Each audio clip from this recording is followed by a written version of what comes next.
at first I was like, I wouldn't want to try it. But I tried it and it seemed good. Like it definitely tasted like a carbonated kind of like juice. Yeah, it's not as like overwhelming as a regular. Yeah, it's good. It's got like a lot less sugar. Yeah, that's considering how big the can is. Also, it's 20 grams of sugar for the whole can. Size of 16. Yeah. Hey Chad and Mark, what's one thing that BMX riding, what's one experience that BMX riding has given you that you wouldn't have probably got anywhere else? traveling the world. Traveling is probably number one. Just experiencing other cultures, other people, other riders, learning about life on the road. Yeah. I think that's huge. It's a lot of people, some people can't get away. I think we've been fortunate enough to go everywhere. Who's the being a BMXer, like you can pretty much go to any country, any city, whatever, and if there's a BMXer there, it's like you've known them your whole life. They'll take you in. It seems like everybody's similar in that regard. Why do you think that is? The common bond of just riding a bike, Yeah. doing tricks, like doing what the bike, originally doing not what it was originally intended for. Yeah. So, just having fun, You see bikers and you smile. I don't know. Is there anybody that you guys have met? Like, who's the first person that comes to mind when I ask you? Who's somebody you met through BMX that kind of blew your mind? Or really? Eminem. Really? Macho Man Randy Savage. Oh, nice. Juliette Lewis. Oh. She's wild. Pretty banging? Yeah. How tall is she? She's like a little bit shorter than me. Where'd you meet her? It was in St. Petersburg, Florida. Her husband at the time, Steve Barra, is a skater, so it's the ESPN, stop. So there was always people like Eminem would show up, or Wyclef Jean. Yeah, sure. What was it like to meet Eminem? You know what? I knew, I listened to his music, I knew who he was, and he was just walking by, and it was pretty casual. It was before he completely blew up. Really? Real nice, shook his hand, a lot shorter than I thought. Really? But, nice dude. Yeah.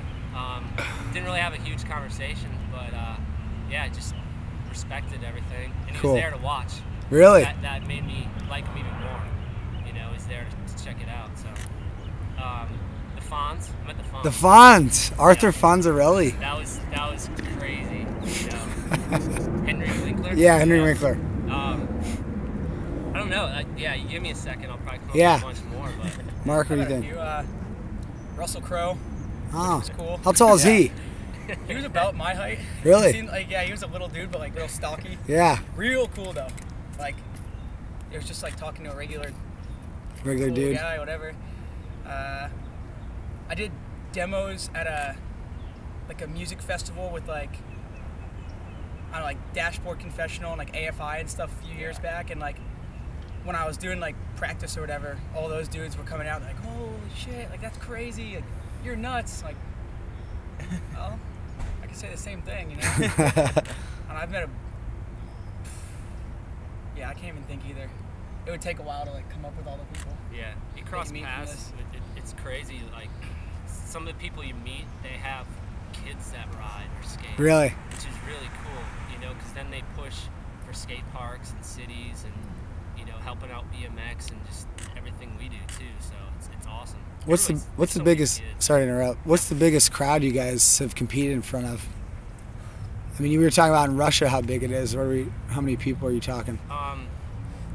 I think it depends on the event, but one of the ones back in the day is kind of like the X Games. You factor in the TV and you factor in the live crowd, and it's pretty much it's you, and it's just thousands and thousands of eyes plus the TV. So millions. Yeah.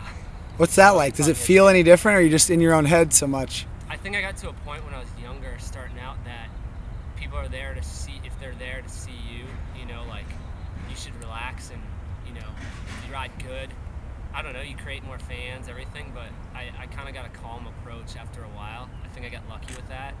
I've only frozen maybe a couple times, but yeah, I try to just, I'm here to do this and have fun, and so. But you can fold at any second. I'm sure. It's like that. This past year, I was China's version of the X Games. Yeah. I went to that. Cool. And the live crowd wasn't like insanely big, but it was like definitely a few thousand. But they said that like it was on China's like biggest TV network live, and then they replayed it a few times, and like at one point, like, you know, everything was to do with TV. Like when your run went, it was because like if you had to wait, there was a commercial, so they're like, all right, wait. So then you're waiting, and then all of a sudden it was like, you have to go right now. Like, don't hesitate. Like, uh-oh.